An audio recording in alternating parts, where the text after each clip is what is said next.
امریکہ اور ایران کے تعلقات ایک بار پھر شدید کشیدگی کے مرحلے میں داخل ہو گئے ہیں۔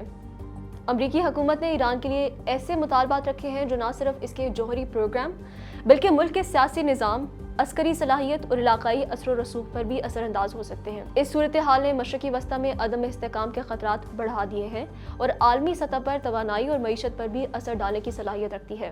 امریکہ نے ایران کے لیے 5 اہم مطالبات رکھے ہیں۔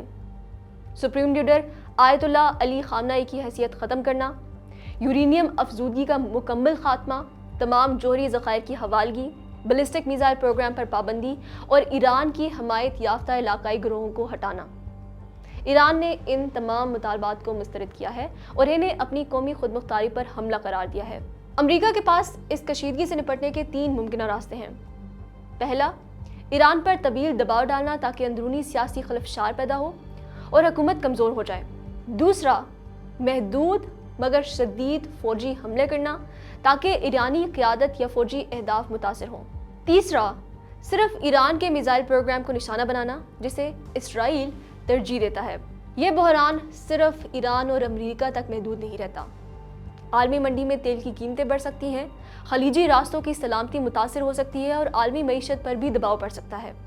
خاص طور پر آبنائے ہرمز میں کشیدگی توانائی کے عالمی نظام کے لیے سنگین خطرہ ہے۔ پاکستان کے لیے یہ کشیدگی جغرافیائی، معاشی اور سیکیورٹی کے حوالے سے حساس ہے۔ ایران کے ساتھ طویل سرحد، داخلی سلامتی کی نازک صورتحال اور معاشی کمزوریاں پاکستان کو مزید متاثر کر سکتی ہیں۔ ایران پر عسکری دباؤ یا کشیدگی کی صورتحال میں بلوچستان میں سرحدی تحفظ، غیر قانونی نقل و حرکت اور فرقہ وارانہ کشیدگی کے خدشات بڑھ سکتے ہیں۔ معاشی لحاظ سے بھی پاکستان متاثر ہو سکتا ہے۔ جنگ یا تناؤ کی صورت میں عالمی منڈی میں تیل کی قیمتیں بڑھیں گی، جس سے مہنگائی بڑھے گی اور بجٹ خسارہ اور زر مبادلہ پر دباؤ بڑھ جائے گا۔ Iran Pakistan gas pipe line اور دیگر توانائی منصوبے بھی متاثر ہو سکتے ہیں جو پہلے ہی امریکی پابندیوں کی زد میں ہیں۔ سفارتی محاذ پر پاکستان کو انتہائی محتاط رویہ اختیار کرنا ہوگا۔ امریکہ اور مغربی ممالک کا دباؤ، ایران کے ساتھ ہمسائیگی اور چین اور خلیجی ممالک کے ساتھ تعلقات سب پاکستان کے لیے حساس توازن کا تقاضا کرتے ہیں۔ کسی ایک طرف جھکنا خطرات پیدا کر سکتا ہے جبکہ مکمل غیر جانبداری بھی بعض حلقوں میں شک اور شبہات پیدا کر سکتی ہے۔ پاکستان کے لیے کچھ مواقع بھی موجود ہیں۔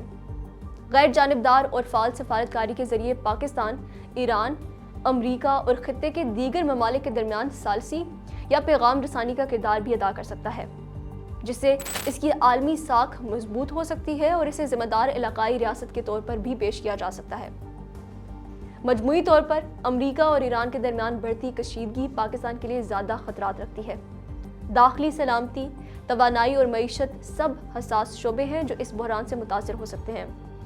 پاکستان کا مفاد میں یہی ہے کہ وہ جذباتی فیصلوں سے گریز کرے، جنگ میں ملوث نہ ہو اور خطے میں امن اور استحکام کے لیے فعال، متوازن اور غیر جانبدار کردار ادا کرے۔